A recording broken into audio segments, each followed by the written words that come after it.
Bonjour et bienvenue sur Mape. L'objectif de cette vidéo est de bâtir une logique temporelle basée sur des dates irrégulières. Les dates sont donc totalement aléatoires. On peut se retrouver dans ce cas, notamment pour des échantillonnages ou des prélèvements par exemple. Pour pallier à ce problème d'irrégularité, on va indexer les dates dans l'ordre croissant. Passons maintenant à la pratique.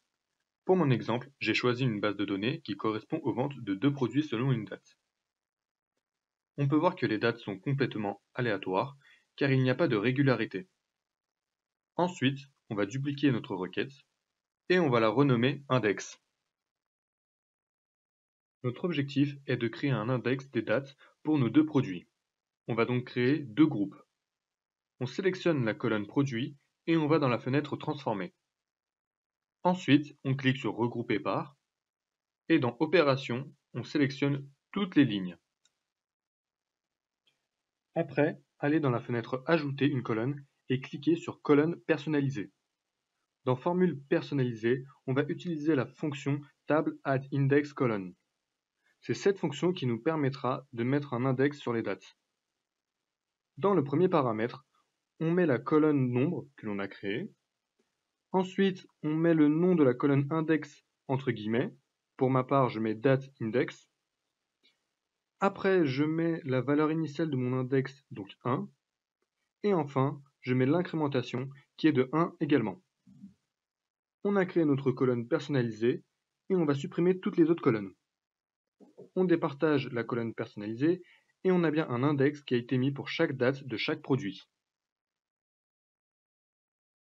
On quitte Power Query et on va sur Power BI.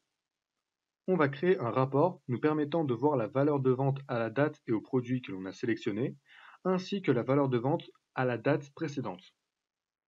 J'ai donc utilisé deux visuels segments où je mets dans l'un le produit et dans l'autre la date.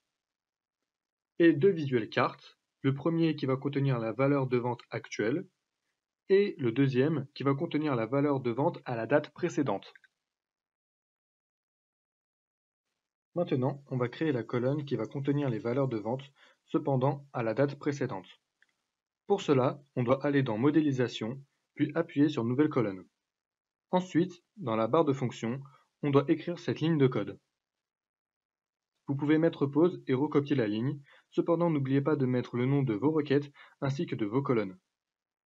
On change ensuite le type de la colonne date, que l'on met en format date, et le type de la colonne date-index, que l'on met en format nombre entier. On glisse notre nouvelle colonne vente-1 dans le visuel carte que l'on a créé tout à l'heure. On voit également dans notre jeu de données que la colonne vente-1 correspond bien à la valeur de vente à la date précédente. Ensuite, on va vérifier avec les visuels. On sélectionne le produit ainsi que la date dans les visuels segments et on voit que ça fonctionne. On peut également créer une colonne vente-2. On fait exactement la même chose, cependant dans la ligne de code, on remplace le -1 par -2. On peut voir dans le jeu de données que les nouvelles colonnes forment une sorte d'escalier. Merci d'avoir regardé la vidéo, à la prochaine!